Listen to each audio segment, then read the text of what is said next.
వచ్చాం మాట్లాడ నీకేమచ్చు? ట్యూషన్ కోసం ఎంత కాక పడుతున్నావు నువ్వు.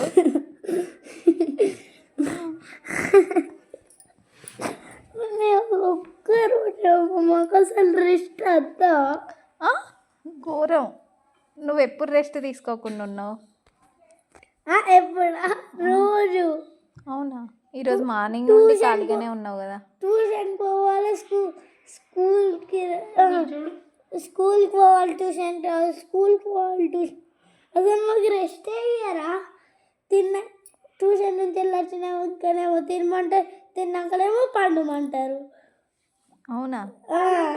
ఏమంటారు, లేచినాకనేమో రెడీ అయినాకనేమో అది స్కూల్కి పోమంటారు, స్కూల్ నుంచి వచ్చినాకనేమో ట్యూషన్.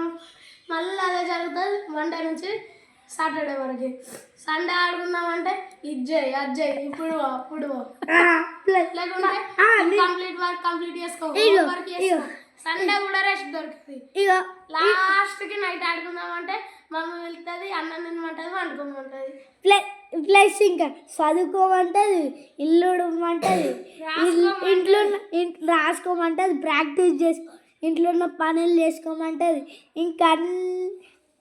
ఇంకన్నీ మనమే. మళ్ళీ రాత్రి అయినాక ట్యూషన్ పెట్టుతుంది. మళ్ళీ ట్యూషన్ అయిపోయినాక అన్నం తినిపిస్తుంది. అన్నం తిన్నాక మళ్ళీ అదే పని పడుడు. ఎంత కష్టం వచ్చింది మీకు. ఇంకా మాకు రెస్ట్ ఉండద్దా ఫ్రెండ్స్? చూడరు.